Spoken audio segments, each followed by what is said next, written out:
ሰላም ለእናንተ ቅዱሳኖች እንዴት ሰነበታችሁ? ደህና ናችሁ ሆይ? የንጋት ኮከብ የሚለው ፕሮግራም በዚህ ሰዓት ጀምረናል። ጌታ ስሙ ለዘላለም የተባረከ ይሁን። ጀምረን ምን እንድንጨርስ የሚረዳ እግዚአብሔር ስሙ ለዘላለም ብሩክ ይሁን። ጌታን እጅግ አድርገን እናመሰግናለን። እንግዲህ በባለፈው ሳምንት ያው በዓል ነበረ። እግዚአብሔር ይባረክ። እግዚአብሔር ጻድቅ ነው። አሁን ደግሞ እንግዲህ በዓሉን ያጣጥመን ደግሞ ወደ አዲሱ መንገዳችን ጉዞ ያደረግን ያለንበት ነው። ወደ ሌላው በዓል ማለት ነው። ስሙ ለዘላለም የተባረከ ይሁን። ክብር ለመንፈስ ቅዱስ ይሁን። እግዚአብሔርን እጅግ አድርገን እናመሰግናለን። ደግሞ ለፋሲካ እግዚአብሔር በሰላም ያደርሰናል ተስፋ እናደርጋለን። ክብር ለኢየሱስ ይሁን። ክብር ለመድኃኔዓለም ይሁን። በስልክ የተለያየ መልእክት ያስቀመጣችሁ ጸልይልን ያላችሁ እንትን የሰጣችሁ ርዕስ የሰጣችሁ እግዚአብሔር ፊት ጸልያለሁ የጌታን መልስ ስታገኙ ጌታ ሲመልስላችሁ በመደወል ወይም በመምጣት ምስክርነታችሁን ወደ ኋላ አታድርጉ። እግዚአብሔር ለተናገረው ወይም ደግሞ ለላካችሁት መልእክት ሁሉ መልስ እንደሰጠኝ አውቄያለሁና ክብር ለኢየሱስ ይሁን። እግዚአብሔር መልካም ነው። ፈውስ እንዳለፈን ተናግሮኛል። የተዘጋ በር እንደተከፈተ ተናግሮኛል። ጌታን እጅግ አድርገን እናመሰግናለን። መንፈስ ቅዱስ ለዘላለም የተባረከ ይሁን። አሁን ይሄን ቃል አንብቤ ለቃሉ እንጸልያለን። አንደኛ ሳሙኤል ምዕራፍ 2 ላይ ያለ ቃል ነው የምናየው። ያው የተለመደ ቃል ነው። ይሄ ቃል ብዙ ሰው እንግዲህ የሚያውቀው ቃል ነው። ቀለልም ብሎ ደግሞ የሚሰበክ ቃል ስለሆነ ያው ብዙ ሰው ይሄንን ቃል ያውቀዋል። ጌታ ለዘላለም የተባረከ ይሁን። እንደዚህ ይላል። ዮሐና የምስጋና ጸሎት ነው እዚህ ጋር ያመጣችው። የምስጋና መዝሙር ነው የዘመረችው ለእግዚአብሔር። ከዘመረችው መዝሙር ውስጥ ደግሞ የሚያስደንቀኝ ነገር በእግዚአብሔር ፊት ያላትን እግዚአብሔር ያደረገላትን እግዚአብሔር የሰራላትን ሐሳብ እየተነተነችው ስትሄድ በጣም ያስደስታልና ጌታ ስሙ ለዘላለም ይክበር። እኔ ከላይ ያለችውን ቃል በማየት በሷ መሰረት አብረን እንቆያለን። ጌታ ለዘላለም ይክበር። የሐና የምስጋና ጸሎት ይለዋል። ሐናም እንደዚህ ብላ ጸለየች። ልቤ በእግዚአብሔር ላይ ጸና፣ ቀንዴ በእግዚአብሔር ከፍ ከፍ አለ። አፌ በጠላቴ ላይ ተከፈተ። በማዳን ደስ ይለኛል። እንደ እግዚአብሔር ያለ ቅዱስ ማንም የለም፣ ካንተ በቀርም ሌላ የለም። እንደ አምላካችን ያለ አለትም የለም። ይህም ያህል በመታበይ አትናገሩ፣ እንዲህም ያለውን የእብረት ቃልም ካፋችሁ አይውጣ። እግዚአብሔር አምላክ አዋቂ ነውና ስራውም ሁሉ በእርሱ ይመዘናልና እያለች እስከ ቁጥር 3 ያለውን ቃል አንብቤያለሁ። እንዲህ እያለች ትናገራለች። ጌታ ለዘላለም የተባረከ ይሁን። ክብር ለኢየሱስ ይሁን። ለእግዚአብሔር ቃል አብረን እንጸልያለን። እግዚአብሔር ሆይ እጅግ አድርጌ አመሰግናለሁ። ክብር ለዘላለም ለአንተ ብቻ ይሁን። መንፈስ ቅዱስ ተባረክ። ኃያል ጌታ ተባረክ። ብርቱ ጌታ ተባረክ። እጅግ አድርጌ አመሰግናለሁ። ለዘላለም ከፍ በል ከፍ በል። ክብረ ደምቀታይ እጅግ አድርጌ አመሰግናለሁ። ቃሉን አንተ አስተምረን፣ ተንተና አስተምረን፣ ለእያንዳንዳችን መልስ አድርግ። ስለ ሁሉ ተመስገን። በኢየሱስ ስም አሜን። እዚህ ቦታ ላይ ሐና እንዲህ ብላ ጸለየች። ልቤ በእግዚአብሔር ጸና ብላ ቀንዴ በእግዚአብሔር ከፍ ከፍ አለ ብላ ትላለች። ልቤ በእግዚአብሔር ላይ ጸና ብላ የምትጀምረው አጀማመር በጣም ደስ የሚል አጀማመር ነው። ምክንያቱም ሰው ልቡን በእግዚአብሔር ላይ ካላጸና በስተቀር የእግዚአብሔርን እውነትና የእግዚአብሔርን ነገር ማወቅ አይችልም። ሐና ምዕራፍ 1 ላይ ሄደን ስንመለከት ይልቃና እንግዲህ የሐና ባለቤት ነው። ደግሞ ፍናና የምትባል ሚስት ደግሞ አግብቷል። እኔ ብዙ ጊዜ ይሄንን ቃል ሰብከዋለሁ። እግዚአብሔር ወደኔ ያመጣል። በጣም ነው የምሰብከው። የሚገርመኝ ነገር ማለት አሁንም ይሄ ቃል ስለመጣ ገርሞኛል። ክብር ለኢየሱስ ይሁን። ክብር ለመንፈስ ቅዱስ ይሁን። ስለዚህ ሐና የጸለየችበት ወይም ደግሞ እግዚአብሔር ላይ ልቧ የጸናበት ቦታ ምዕራፍ 1 ላይ ነው። ምዕራፍ 1 ላይ የነበረው ውጣ ውረድ፣ የነበረው መከራ፣ የነበረው ስቃይ እግዚአብሔር ፊት እንድጸና አደረጋት እንጂ ከእግዚአብሔር ቤት ፈቀቅ እንድትል አላደረጋትም። የምትወደውና የሚወዳት ባሏ እኔ ከ10 ልጅ ከ9 ልጅ አልበልጥም ወይ ብሎ የሚከራከራት ባሏ ይልቃና እሱ ሌላ ሚስት አምጥቶ አግብቶ በቤት ውስጥ ይኖራል። ያቺ የመጣችው ሴት ደግሞ ትወልዳለች። ምክንያቱም እችኛዋ ስለምትጸልይ ያቺኛዋ በተረጋጋ ሁኔታ ሆና የመጣውን ልክ እርሻው ተዘጋጅቶ ምርት እንደሚሰጥ ልክ እንደዚሁ እሷ ደግሞ በፈለገችው ወይ ደግሞ በታሰበው ሰዓት እየወለደች ነበር ማለት ነው። ሐና በእግዚአብሔር ፊት እየጸለየች ነው፣ ግን ልጅ እየወለደች አይደለም። ሐና እግዚአብሔርን ታከብራለች፣ ግን እየወለደች አይደለም። ሐና ራሷን ለእግዚአብሔር ሰጥታለች፣ ግን እየወለደች እያፈራችም አይደለም። ፍሬዋ በሙሉ ዜሮ የሆነ ይመስላል ወገኖቼ። ጸሎቷ በኃይል የምትጸልይበት፣ በኃይል የምታለቅስበት፣ በኃይል የጌታን ፊት የምትፈልግበት ነገር ነው በቤቷ የተፈጠረው። ግን በዛ ውስጥም ሆና ጸንታ ቆማ እየጸለየችም ግን መልስ የለም። እሷ የምትጸልየው መልስ እንደውም ከሷ ጋር ላለችው ወይም ለባሏ ሚስት ነው እየሆነ ያለው የሚመስለው። ሐና በዚህ ውስጥ ሁሉ በብዙ ሰልፍ ታልፋለች። ይሄ ብቻ አይደለም። ልጆቹ ካደጉ በኋላ ራሱ ልጆቹን ለመላክ ጥሪ ስታደርግ እንዳይላኩ ፍናና ትከለክል ነበር።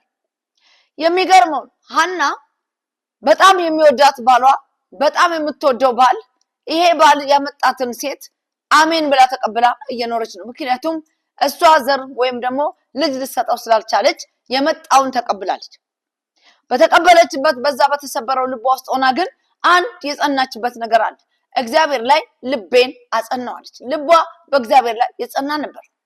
አንዳንድ ጊዜ የሚመጡ መከራዎች፣ የሚመጡ ስቃዮች፣ የሚመጡ ተስፋ የሚያስቆርጡ ነገሮች ወደ እግዚአብሔር ያስጠጉናል እንጂ ከእግዚአብሔር ሊለዩን በፍጹም አይችሉም። አንዳንድ ጊዜ ደግሞ የሚለዩን ከባድ የሆኑ ነገሮች ሊገጥሙን ይችላል። በዛ ከባድ ሁኔታ ውስጥ ስንሆን ግን እግዚአብሔርን መጠየቅ፣ ወደ እግዚአብሔር ፊታችንን ለመመለስ መትጋት ይሻላል። ምክንያቱም እግዚአብሔር የሚሰማ ደግሞ የሚመልስ ነው። ሰምቶ የሚመልስ ነው፣ ደግሞ የሚያደርግ ነው። እግዚአብሔር ሰማይ መቀመጫው ምድር የእግሩ መረገጫ የሆነለት አምላክ ነው። ስለዚህ የተናገርነውን የለመነውን የሚሰማን እሱ መርጦ ጠራን እንጂ እኛ መርጠነው ወደሱ አልሄድም። ስለዚህ እግዚአብሔር ቢዘገይም በእርግጥ ይመጣል፣ ቢዘገይም በእርግጥ ይመጣል። ሲመጣ ደግሞ ከሁሉ የሚበልጥ አንደኛ ይሆናል ማለት ነው። ስሙ ለዘላለም የተባረከ ይሁን። ጠላት ብዙ ሊከሰን ይችላል ወገኖቼ። የታል ብሎ ሊከሰን ይችላል። እግዚአብሔር የተናገረክ ነገር የታለ? እግዚአብሔር ያለክ ነገር የታለ? ያለሽ ነገር የታለ ብሎ ሊከሰን ይችላል። የሚከስበት ሴፍ ሊኖረው ይችላል ወገኖቼ። ግን የሚገርመው ነገር እኔ ለራሴ የሚገርመኝ በእግዚአብሔር ፊት የጸና ሰው ፍሬያማ ነው። ሁልጊዜ እግዚአብሔር ላይ ራሱን ያጸና ከእግዚአብሔር ጋር የተጣበቀ ሰው ድሉ ሁልጊዜ የሱ ነው። ሰልፍ የለም ወይ ብላችሁ ብትጠይቁኝ ኃይለኛ የሆነ ሰልፍ አለ። ኃይለኛ የሆነ ግራ የሚያጋባ ሰልፍ አለ። በዛ ሰልፍ ውስጥ ግን እግዚአብሔር ድልን ይሰጣል ማለት ነው። እግዚአብሔር አስደናቂ የሆነ ድልን ይሰጣል። ክብር ለኢየሱስ ይሁን። ለዚህ ሐና ምን አለች? ልቤ በእግዚአብሔር ላይ ጸና። የመከራው ጽዋ የበዛበት እዛ ቦታ ነው። አንድ ቀን ኤልቃናና እነሱ በዓላቸውን ለማክበር ሄዱ ይላል። በዓል ለማክበር ነው ሄዱት። መስዋዕት ለማቅረብ ነው ሄዱት። በቤተ መቅደስ አካባቢ ሄዱ። የዛን ቀን ግን ሐና በቃኝ አለች። ከዚህ በኋላ እንደዚህ እንዳዘነ ልቤ፣ እንደተሰባበረው ውስጤ፣ እንደደቀቀው ልቤ በፍጹም አልመለስም አለች። ወደኋላ አልመለስም አለች ወገኖች። ወደኋላ መመለስ፣ ወደኋላ ማሰብ ልክ እስራኤል ሕዝብ እንደሆነው እንደዛ መሆንን ያስከትላል። እምቢ አለች። ስለዚህ ወደ ውስጠኛው ክፍል ገባች ይላል። ካህኑ ውጪ አለ፣ አዎ። ኤሊ አለ፣ አዎ። ሕዝቡ አለ፣ አዎ። ስለዚህ ኤሊ እያለ እሷ ወደ ውስጠኛው ክፍል አልፋው ገባች። ወደ ውስጠኛው ክፍል ሐና ገባች። በእግዚአብሔር ፊት ተንበረከከች። አፏን ሳትከፍት ልቧን ያን ያጸናችውን ልብ የልቧን አፍ ከፈተች። በአምላኳ ላይ የጸናውን ልቧን እሱን ከፈተችው። ጌታ ሆይ አስበኝ፣ ወንድ ልጅ ብትሰጠኝ መልሼ ላንተ እሰጥሃለሁ። ከዚህ በኋላ እያዘንኩ እንደከረምኩት አይሁን። በሐዘኔ እንደገና አልመለስ። እግዚአብሔር አንተ ትችላለህ፣ አንተ ሁሉን ማድረግ ትችላለህ እያለች እግዚአብሔርን መለመን ጀመረች። እግዚአብሔር የሚችል አምላክ ስለሆነ ሴትቷ አፏን እየከፈተች አይደለም የምትናገረው። ሐና አፏን ከፍታ ሳይሆን አፏን ሳትከፍት የልቧን አፍ ከፍታ መናገር ጀመረች። የልብን የሚሰማ እግዚአብሔር አለ በዙፋኑ ላይ። የልባችንን ሰምቶ የሚመልስ አንደበታችን ሲናገር ለሌሎቹ ቀልድ ሊሆን ይችላል፣ ጨዋታ ሊሆን ይችላል። የልብን የሚያውቅ አምላክ ግን፣ የልብን አዋቂ አምላክ ግን የልባችንን ሰምቶ ታሪካችንን ይቀይራል ወገኖቼ።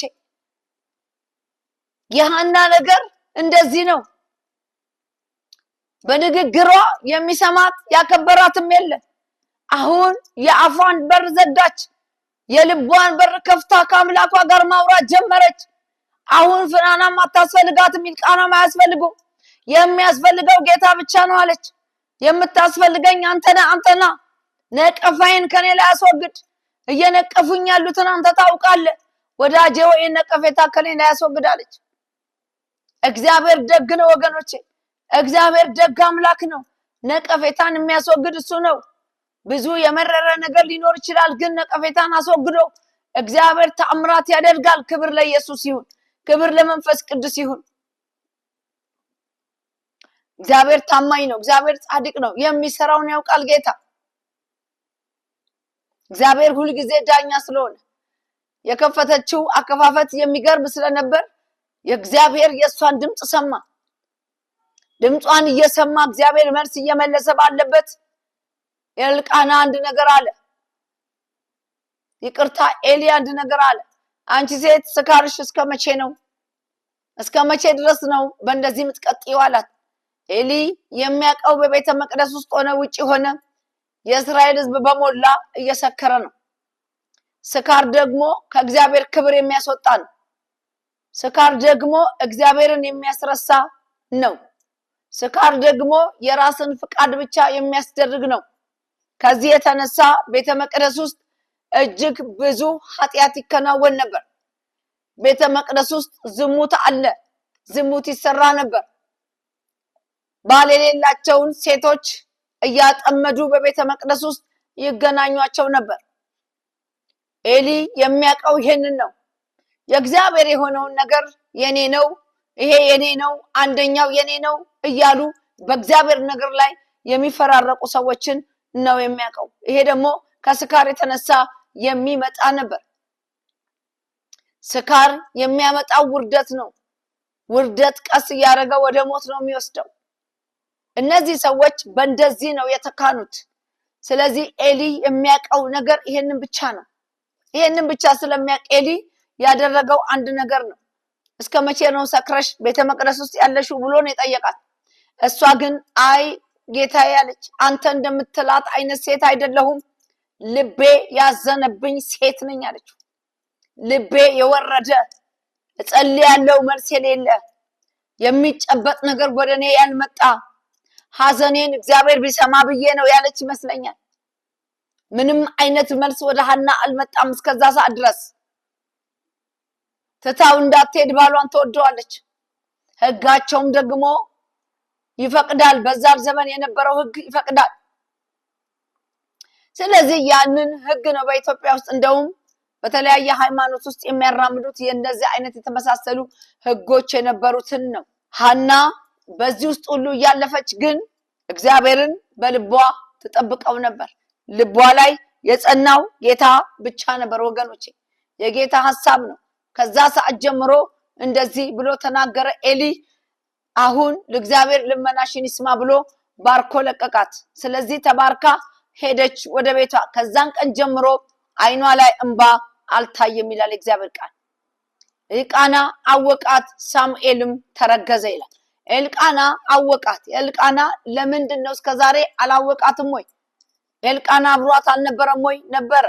ግን ያ ቀን ትውውቅ ታሪክ የሚቀይር ነበር። የመንፈስ ቅዱስ እቅድ፣ የመንፈስ ቅዱስ ሐሳብ፣ የመንፈስ ቅዱስ አጀንዳ ስለነበር ታሪካቸው የሚቀየርበት፣ ድፍን እስራኤል ከለቅሶ የሚቆምበት፣ ድፍን እስራኤል ለእግዚአብሔር መስዋዕት የሚያቀርቡበት፣ ድፍን እስራኤል እግዚአብሔርን የሚያመሰግኑበት ልጅ ስለሆነ የሚመጣው ሐናና ኤልቃና የተዋወቁት የዛን ቀን ለዚህ ነው እንጂ ረጅሙን ጊዜ አብረው መጥተዋል። ረጅሙን ጊዜ አብረው መጥተዋል። እግዚአብሔር ጻድቅ፣ እግዚአብሔር መልካም። የመጡበት ዘመን ልጆቹ እስከሚላኩ ድረስ፣ ከዛ በፊት ነች እንግዲህ ሐና ልጆቹ አድገው እስከሚላኩ ድረስ እስከዛ ድረስ አብረው ኖረዋል። በዛ ውስጥ ሁሉ ግን አንድ ቀን አወቃት የሚል ጽሑፍ አልተጻፈም። አወቃት የሚለው ጽሑፍ የተጻፈው እግዚአብሔር ፊት መታ በሯን ከፍታ አልቅሳ ከአምላኳ መልስ ከተቀበለች በኋላ ነው። ስለዚህ ኤልቃና የዛን ቀን አወቃት። ወንድ ልጅ ተረገዘ፣ ስሙ ሳሙኤል የሚባል። ለዚህ ሐና 3 ዓመት ሙሉ ብላቴናውን ደብቃ አሳደገች።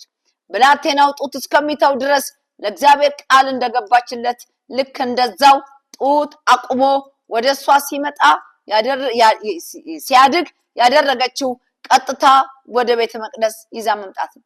የመጀመሪያው ወደ ቤተ መቅደስ ይዛው ስትመጣ ለብላቴናው ያደረገችው የሚያምር ጌጠኛ ልብስ አሰፍታ ወይም ሰፍታ አመጣች፣ አለበሰችው። ሁለተኛው ልጁ የሚበላውን የሚጠጣውን ነገር ይዛ እና የመጣችው። ሶስተኛው ምስጋና የሆነውን ስጦታ ለእግዚአብሔር ክብር የሆነውን ስጦታ ልጁን ራሱን ነው ይዛ የመጣችው። ክብር ለኢየሱስ ይሁን ወገኖቼ። ያከበሩኝን አከብራለሁ ይላል የእግዚአብሔር ቃል። ሰው በህይወቱ እግዚአብሔርን ጠብቆ ቢደክመው እንኳን እግዚአብሔር እንደሚመጣ ካመነ ያ እግዚአብሔር የተናገረው ቃል በህይወቱ መፈጸሙ የማይቀር ጉዳይ። አንዳንድ ጊዜ እግዚአብሔር ተናግሮ የእግዚአብሔር ነገር ሊፈጸም ዳሩ ላይ ሲደርስ ብዙ ሰዎች አቅጣጫ ይቀይራሉ። አቅጣጫ ከቀየሩ በኋላ መጥቶ ስለሚቆም እንደገና ይቅርታ ጠይቀው ሲመለሱ አንድ ብለው ነው እንደገና የሚጀምሩት ማለት ነው። ሰው በእግዚአብሔር ባስቀመጠው ቦታ ላይ ቆሞ እግዚአብሔርን እንደመጠበቅ መታደር የለም ወገኖቼ። እግዚአብሔርን ስትጠብቀው እግዚአብሔር ቢዘገይም እንኳን ጌታ የዘገየ ቢመስለን እንኳን ድንገት እንደሚመጣ ግልጽ ነው። ሲመጣ ደግሞ ታሪክ ነው የሚቀይረው። ለዚህ ነው ሐና ይሄን ብላቴና ይዛ ወደ እግዚአብሔር የመጣችው። መስዋዕት አድርጋ ልጇን ራሱን ለእግዚአብሔር አምጥታ ሰጠች። ሳትወልድ የኖረች ሴት ናት። ሳትወልድ ፍሬ ሳታፈራ የኖረች ሴት ናት። አሁን እግዚአብሔር የሰጣትን ፍሬ አስቀድማ ለእግዚአብሔር ስለት ስለተሳለች ቀጥታ አምጥታ ለእግዚአብሔር ቤት ሰጠች። ብዙ ሰው ለእግዚአብሔር ቤት ተስሎ እግዚአብሔር እንዲህ ካረገልኝ እንደዚህ አደርጋለሁ ብሎ ከመቶ ምናልባት 2 ሰው ስለቱን የሚመልስ ወይም የሚያስገባ ሰው ሊኖር ይችላል።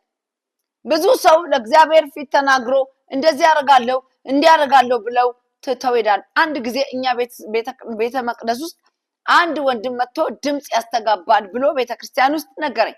አዎ ያስተጋባል፣ ልክ ነህ፣ ሰፊም ስለሆነ ነው፣ ብዙ ህዝብ ስለሌለ ነው እያልኩ በብዙ አስረዳሁት። እና አንድ ነገር ለ7 ዓመት ነው ለ5 ዓመት ይዤው እየዞርን ያለው ነገር አለ። ይሄ ነገር ወደ ገንዘብ ከተቀየረ እግዚአብሔር ካደረገ ይሄ ድምጽ የማያወጣ ነገር እንለጥፍበታለን ቤተክርስቲያኑ ላይ አለ። አሜን፣ እሺ እናመሰግናለን ብለናል። እግዚአብሔር ግን ሲናገረው ምን አለ? እናንተ ቤት ሮብ እመጣለሁኝ አለ። ሮብ ቀን ወደ ቤታችሁ እመጣለሁኝ ብሎ ነገረው። ባለቤቱም አብራለች እና ሮብ ቀን እመጣለሁ ብሎ ነገራቸው። በዛ ቀን የመጀመሪያው ሮብ ዕለት ጠበቁ፣ አልመጣም። በሁለተኛው ሮብ ቀን ግን እግዚአብሔር እንደተናገረው በማለዳ ወደ እነዛ ሰዎች ቤት መጣ። ባልጠበቁት ሁኔታ መሸጥ የነበረባቸው ነገር ስለነበር በብዙ መከራና በብዙ ሲቃይ ያለፉ ስለነበረ ረጅም ዓመት ደግሞ ዋጋ ስለከፈሉ በዚህ ነገር እነሱ በቃ አይ ያው ጌታ ተናግሮ አንድ ቀን ይመጣል የሚል እንጂ እንዲህ እንደተናገረው ባለው ቀን ይመጣል ብለው አላሰቡም ነበር። ስለዚህ ሮብ ቀን ወደ ቤታቸው መጣ። እግዚአብሔር እነሱ በሚፈልጉት ነገር በሚፈልጉት ገንዘብ ነገራቸውን ቀየረ ማለት ነው። ከዛ ግን እነዛ ሰዎች የመጀመሪያው ቀን በሳምንቱ ወደ ቤተክርስቲያናችን መጡ። እንዲና እንዲህ ብለው ተናገሩ፣ እግዚአብሔርን አመሰገኑ። ከዛ በኋላ አይተናቸው አናውቅም። ብዙ ሰዎች እግዚአብሔር ፊት የሚገቡት ነገር አለ፣ ቃል ይገባሉ። የገቡትን ቃል ግን መፈጸም ያቀታቸዋል። ከዛ ነገራቸው ሲዘገይ እግዚአብሔር ለምን እግዚአብሔር ፊት እንደዚህ እንዲሆኖ እንዲህ ብሎኝ ነበር እንደዚህ ለምን? ቃል መግባት ከባድ ነው ወገኖቼ። ቃል ኢየሱስ ክርስቶስ ሲናገር እንደዚህ አለ። መተው እጃቸውን አልታጠቡም እና ደቀ መዝሙሮቹ አልታጠበ እጅ እንዴት ነው የሚበሉት? እንዴት ነው እንደዚህ የተለያየ ነገር ብለው ጠይቀውታል። ኢየሱስ ግን አንድ መልስ መለሰ። የሱ መልሱን ነው የምፈልገው እኔ። ምን አለ? ወደ ሆድ የሚገባ እዳሪ ሆኖ ይወጣል አለ። ከውስጥ የሚወጣ ግን በቃ ሰውን የሚገድልም የሚያነሳም ነው። እግዚአብሔርም ደግሞ ደስ የሚሰኝበት ነገር ነው። ከውስጣችን የወጣ ስዕለት ወይም ከውስጣችን የወጣ ቃል መግባት እግዚአብሔር ፊት ትልቅ ዋጋ አለው ወገኖች፣ ዋጋ አለው። ዋጋው ስንከፍለው ከባድ ነው። ዋጋውን ስንከፍል ከባድ ነው። እግዚአብሔር ሕፃን ልጅ አይደለም፣ እንደኛም አንመት ነው። ሰማይና ምድርን የዘረጋ ነው። ሰማይና ምድር በቃሉ የዘረጋ ፍጥረትን በሙሉ በቃሉ ሁን ብሎ ያደረገ እኔና እናንተን ግን በእጁ የሰራ ከእስትንፋሱ ተካፋይ ያደረገ ሕያው አምላክ እግዚአብሔር ነው። ስለዚህ ለምንገባው ቃል መጠንቀቅ ያስፈልጋል። ሐና ለገባችው ቃል ጥንቃቄ በማድረግ የመጀመሪያው ልጁን ጌጠኛ ልብስ አለበሰችው። ሁለተኛው የሚበላውን የሚጠጣውን ነገር አዘጋጅታ ራሱን ልጁን አምጥታ ለቤተ መቅደስ ሰጠችው። ለእግዚአብሔር የነገረችው ይሄን ስለነበር፣ ለእግዚአብሔር ያወራችለት ይሄ ስለነበር አምጥታ ሰጠችው። ለዚህ ነው መካኒቷ 7 ወለደች። 7 መውለድ የሚቻለው ለእግዚአብሔር የገባነውን ኪዳን ስንፈጽም ነው። ኪዳናችንን የተናገርነውን ቃል ስናደርግ ነው። እግዚአብሔር በብዙ በትንሹ ይፈትናል ሰው። እግዚአብሔር ፊት የምንገባቸው ቃሎች ቀላል ይመስላል እና ለእግዚአብሔር ቤት ስራ በተለይ ለእግዚአብሔር ስራ ቤት ስራ ቃል የምትገቡ ሰዎች እግዚአብሔር ፊት ዋጋ መክፈል ያለባችሁ ነሃል ሳትከፍሉ ምንም ነገር ሳታደርጉ ኑ ወደኔ ብሎ ደህንነትን የሰጠ ጌታ ለሱ ቃል ኪዳን የገባችሁ ሰዎች ቃላችሁን ቤትም ቦታ ቢሆን ብትፈጽሙ መልካም ነው።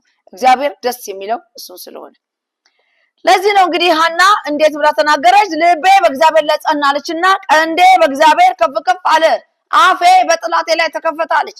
ለምን አለች? እንደዚህ ቀንዷ ከፍ ከፍ አለ፣ ልቧን አጸናች። ቀንዷ ግርማ ሞገሷ ነው፣ ጸጋዋ ነው፣ የተሰጣት ኃይል ነው፣ ጉልበት ነው። ያ እንዳይገለጥ ነበር ሰይጣን ያደረገው። ምክንያቱም ነቀፌታ በሷ ላይ አስቀምጦ ነው። ነቀፌታውን ማስወገድ የምትችለው እግዚአብሔር ላይ በመጽናት ነው። ነቀፌታ ዝም ብሎ ነቀፌታ ሊቆም አይችልም ወገኖቼ። ነቀፌታን ለማስቆም እግዚአብሔር ፊት ጸንቶ መቆም ያስፈልጋል። እኔ ሊሊን እግዚአብሔር ይባርካት በጣም አመሰግናለሁ። ገና አለች ገና ሳይከፈል ባህሩ ሃሌሉያ ሳይሰራ ነገሩ ከበሮዬን ላንሳ አለች። ለመዘመር ሁሉም እያለ እኮ ነገር ሁሉ እያለ ግን ለመዘመር ከበሮዬን ላንሳ አለች። ኢየሱስ ያድናል። እኛ አዲስ ኪዳን ውስጥ ያለን ሰዎች ሳይደረግ ነው ከበሮ ማንሳት ያለብን። በብሉይ ኪዳን የነበሩ ሰዎች ተደርጎ ነው ከበሮ ያነሱት። እኛ ግን ሳይደረግ ከበሮ ስናነሳ ታሪካችንን እግዚአብሔር ይቀይራል ወገኖቼ። አፋችን በጥላቶቻችን ላይ ይከፈታል። አትችልም የኔን ነገር ልትይዝ እንለዋለን። ልቀቅ በኔን በደዌ ልታንቀኝ አትችልም እንለዋለን። እኔ ልታስፈራራ አትችልም እንለዋለን። ብዙዎቻችን በመከራ የምናልፈው በጭንቀት የምናልፈው የዚህ ዓለም ገዢ እያስፈራራን ነው። እየጸለያችሁ ሐና እየጸለየች ነበር። ጸሎቷ ከፍ ያለ ጸሎት ነው፣ ግን እሷ ልቧን በእግዚአብሔር ላይ ያጸናችው። የፈለገ ነገር ቢፈራረቅ ልቧን በእግዚአብሔር ላይ ስላጸናች ዞር አላለችም ወገኖቼ። እግዚአብሔር ታማኝ ነው። እግዚአብሔር ጻድቅ ነው። እግዚአብሔር መንገድ አለው። እግዚአብሔር መሪ ነው። እግዚአብሔር ሕያው የሆነ አምላክ ነው። ሁል ጊዜ አዲስ ነገርን ያደርጋል። ሁል ጊዜ አዲስ ነገር ያደርጋል እግዚአብሔር። ስለዚህ ቀንዴ በእግዚአብሔር ከፍ ከፍ አለ፣ አፌ በጥላቶቼ ላይ ተከፈተ። በማዳን ደስ ብሎኛል። አስቀድማ እየዘመረች የነበረችው ለእስራኤል ሕዝብ ነው። መልእክቱ የሚገርም ነው። እስራኤል ላይ የተነሳ ጥላት አለ። እስራኤልን ሕዝብ ያጠመደ ጥላት አለ። በጥላቶቻቸው ላይ አፋቸው ተከፈተ። ሳሙኤል በመጣ ጊዜ የነበረው የጥላት አሰራር እግዚአብሔር ድምፁ እንዳይሰማ ሰማይ ዝግ እንዲሆን የእግዚአብሔር ሕዝብ የእግዚአብሔርን ነገር ሰምቶ እንዳይኖር ያደረገው የዚህ ዓለም ገዢ ነበር። ኃጢአት እንዲሰሩ እንዲለማመዱ አድርጎ ከኃጢአት ጋር አብረው እንዲኖሩ አድርጎ ቤተ መቅደስ ውስጥም ኃጢአት እንዲሰሩ አድርጎ ያደረገው የዚህ ዓለም ገዢ ነበር ወገኖቼ። ክብር ለመንፈስ ቅዱስ ይሁን። ስለዚህ ነው በማዳን ደስ ብሎኛል። የእስራኤል ሕዝብ ለመዳን አንድ ሰው ያስፈልገው ነበር። እሱም ደግሞ ሳሙኤል ነበር። ልቧ ከጸናች እናት የተወለደ ከጀግና ከሆነች እናት የተወለደ ሳሙኤል ያስፈልግ ነበር። ለእስራኤል ሕዝብ ካሉበት መከራ ለመውጣት ካሉበት ስቃይ ለመውጣት ለመዳን ሳሙኤል ያስፈልግ ነበር ወገኖቼ። ስለዚህ ነው ሳሙኤል ወደሷ ሲመጣ በማዳን ደስ ብሎኛል አለች። የታመጣው ቤተ መቅደስ አምጥታው እንደሱ ብላ የተናገረችው። ይሄ ልጅ ቤተ መቅደስ ከመጣ በኋላ ሐና እንዲህ ብላ የተናገረችበት ዋናው መንገድ ሲሰራው እናያለን። ምዕራፍ 3 ላይ ሄዳችሁ ተመለከቱ። የተዘጋውን ቤት ከፈተ። ሁለተኛ ቤተ መቅደሱን ውስጡን አጸዳ። ሶስተኛ መብራት አበራ ይላል። ልቧ ጸንቶ የተወለደው ከእግዚአብሔር ክብር ወጥቶ የተወለደው ልጅ ከእግዚአብሔር ኃይል መጥቶ በዛ ቃል ድምፅ አምጥቶ የተወለደው ልጅ የእስራኤልን ጥላቶች አመድ ነው ያደረገው። የዲያብሎስን ምንጭ ነው ያደረገው። ሰማይ በሱ ትይዩ ነው የተከፈተው። እግዚአብሔር ሰማይን ከፍቶ ነው ሳሙኤል ሳሙኤል ብሎ የጠራው። በተኛበት ስፍራ ላይ የመጣው ልቧን በእግዚአብሔር ላይ አጽንታ ከወለደችው እናቱ ነው። ክብር ለኢየሱስ ይሁን። እንደ እግዚአብሔር ያለ ቅዱስ ማንም የለም። ካንተ በቀር ሌላ የለም። እንደ አምላካችን ያለ አለት የለም። እንደኛ አይነት አምላክ አለት የሆነ የለም። አለታችን ክርስቶስ ስሙ ለዘላለም የተባረከ ይሁን። ወገኖች እነ እግዚአብሔር ያለ ቅዱስ እንደሱ ያለ ኃያል አምላክ የለም። አትታበዩ፣ በኩራት አትናገሩ። እግዚአብሔር አዋቂ ነው። እግዚአብሔር ስራን ይመዝናል አለች። የሰራነውን ነገር ሁሉ እግዚአብሔር ይመዝናል አለች። ልቤ በእግዚአብሔር ላይ ጸና፣ ቀንዴ በእግዚአብሔር ከፍ ከፍ አለ፣ አፌ በጠላት ላይ ተከፈተ፣ በማዳን ደስ ብሎኛል ብላ ሐና የተናገረችበት ዋናው ነገር እግዚአብሔር በመጨረሻ መጥቶ ስለጎበኛት ነው። ክብር ለኢየሱስ ይሁን። ከሷ ውስጥ ልቧን አጽንታ ከምትጠብቀው ውስጥ ለእስራኤል የመዳን ድምጽ መጣ፣ የማምለጫ ድምጽ መጣ። ወገኖቼ እግዚአብሔርን በመጠበቂያችሁ ቆማችሁ የምትጠብቁ እግዚአብሔርን እየጠበቃችሁ ያላችሁ ዛሬ እግዚአብሔር መልስ ያመጣል። ጌታ መልስ በየቤታችሁ ያመጣል። እፎይ ትላላችሁ፣ ደስ ይላችኋል። በማዳኑ ምስክርነት ትወጣላችሁ። እግዚአብሔር ፊት ታላቅ ነገር ይሆናል፣ ድንቅ ነገር ይሆናል። እግዚአብሔር አስደናቂ ነገር ያደርጋል። እግዚአብሔር ሳይናገር አይቀርም። ሁሌ እግዚአብሔር ይናገራል። እኛ ግን አናስተውልም እንጂ እግዚአብሔር መልካም ወገኖቼ። ስለዚህ አዲስ ነገር ይሆናል። የጸሎታችሁ መልስ ይመጣል። ጸልያለሁ። ክብር ለኢየሱስ ይሁን። እግዚአብሔር አንተ ጻድቅ ነህ፣ አንተ መልካም ነህ። የጸሎትን መልስ ስለምትሰጣቸው ሲጸልዩ የነበሩ እህት ወንድሞቼ እግዚአብሔር ሆይ አንተ አዋቂ የሆንክ ጌታ፣ ጻድቅ የሆንክ ጌታ መልስ ስለምትሰጣቸው አመሰግናለሁ። የታመሙ ቢሆኑ በናዝሬቱ በክርስቶስ ደም አሁን ይፈወሱ። በጌታ በኢየሱስ ፈውስ ያገኛቸው። እስከ ዛሬ ሲጸልዩ የነበሩ በጌታ ፊት በአንተ ፊት ሲያለቅሱ የነበሩ እግዚአብሔር ልባቸውን በአንተ ላይ ያጸኑ በጌታ በኢየሱስ ክርስቶስ ደም ዛሬ ዘንበል በል። የሰማይን አጀንዳ በእነሱ ላይ ጀምር። ልክ እንደ ሐና ሰማያትን ዝቅ አድርገህ እንደመጣ የልቧን በር ከፍታ እንዳስገባች ዛሬ ልባቸውን በር ከፍተው እንዲያስገቡ እግዚአብሔር ደግሞ አንተ ጣልቃ እንድትገባ በጌታ በኢየሱስ ክርስቶስም ለምንሃለሁ። ጌታ መንፈስ ቅዱስ ሆይ የሚመልሱት ደግሞ መልስ ስለሚኖራቸው አስደናቂ ነገር ስለምታረግ አስገራሚ ነገር ስለምታረግ የአባቶች አምላክ አመሰግናለሁ። አንተ ጻድቅ፣ አንተ ኃያል፣ አንተ ብርቱ ነህ፣ አንተ ቅን ፈራጅ ነህ። ስለምታረገው ድንቅ ነገር አመሰግናለሁ። ጌታ ስሙ ይባረክ። ፈጽመ ህዝብን ነፃ ስለምታወጣ፣ ፈጽመ ደግሞ መንገዳቸውን ስለምታቀና፣ ፈጽመ ደግሞ ምህረትን ስለምታገንላቸው፣ ፈጽመ ደግሞ መልስ ስለምትሰጠን ጌታ ሆይ እጅግ አድርጌ አመሰግናለሁ። መልስ ከአርያም ስለሚመጣ ተባረክ። ክብር ለዘላለም ላንተ ብቻ። መንፈስ ቅዱስ ተባረክ፣ ከፍ በልልን። እናመሰግናለን ውዴ፣ ተባረክ። ቅዱሳኖች እግዚአብሔር ይባርካችሁ። ስለነበረኝ ጊዜ ጌታ ይባርካችሁ። አንድ ቃል መናገር ፈልጋለሁ። ቤተክርስቲያን ለመስራት ተዘጋጅተን ባለፈው ረጅም ጊዜ ይሆናል፣ በትንሹ 7-8 ወር ይሆናል እንድታግዙኝ ጥያቄ እየጠየቅኩ ነበር ህዝቡን እና እባካችሁ ቅዱሳኖች አሁን አግዙን። ነገሩን ጨርሰን ለመረካከብ ላይ ደርሰናል። እባካችሁ ከጎኔ ቁሙ። እባካችሁ ቅዱሳኖች እርዱን፣ ከጎናችን ቁሙ፣ አግዙን። ባላችሁ አቅም በጸሎትም የምትጸልዩልኝ ሰዎች አግዙን እና ቤተክርስቲያኗን በምንጨርስበት ሰዓት ሰብሰብ ብለን በሚዲያ ላይም ሆነን እግዚአብሔርን በቀጥታ ስርጭት ሆነን እናመሰግነዋለን። እግዚአብሔር ይረዳናል፣ ጌታ ያግዘናል። ሌሎችም በዚህ በስፍራ ላይ ሆነው እግዚአብሔር እንዲያመሰግኑ ጌታ ይረዳናል። ትንሽ ነገር ነው የቀረኝ። በርቺ ያላችሁ የምትሉኝ እህት ወንድሞች አመሰግናለሁ። እስካሁንም እየረዳችሁኝ ያላችሁ ጌታ ዘመናችሁን ይባርክ። ተባረኩ። የእግዚአብሔር ልጅ ኢየሱስ ከእናንተ ጋር ይሁን። ባደረጋችሁት ሁሉ እግዚአብሔር ይሙላላችሁ፣ ይባርካችሁ። ጸልያለሁ በጌታ በኢየሱስ ስም አሜን።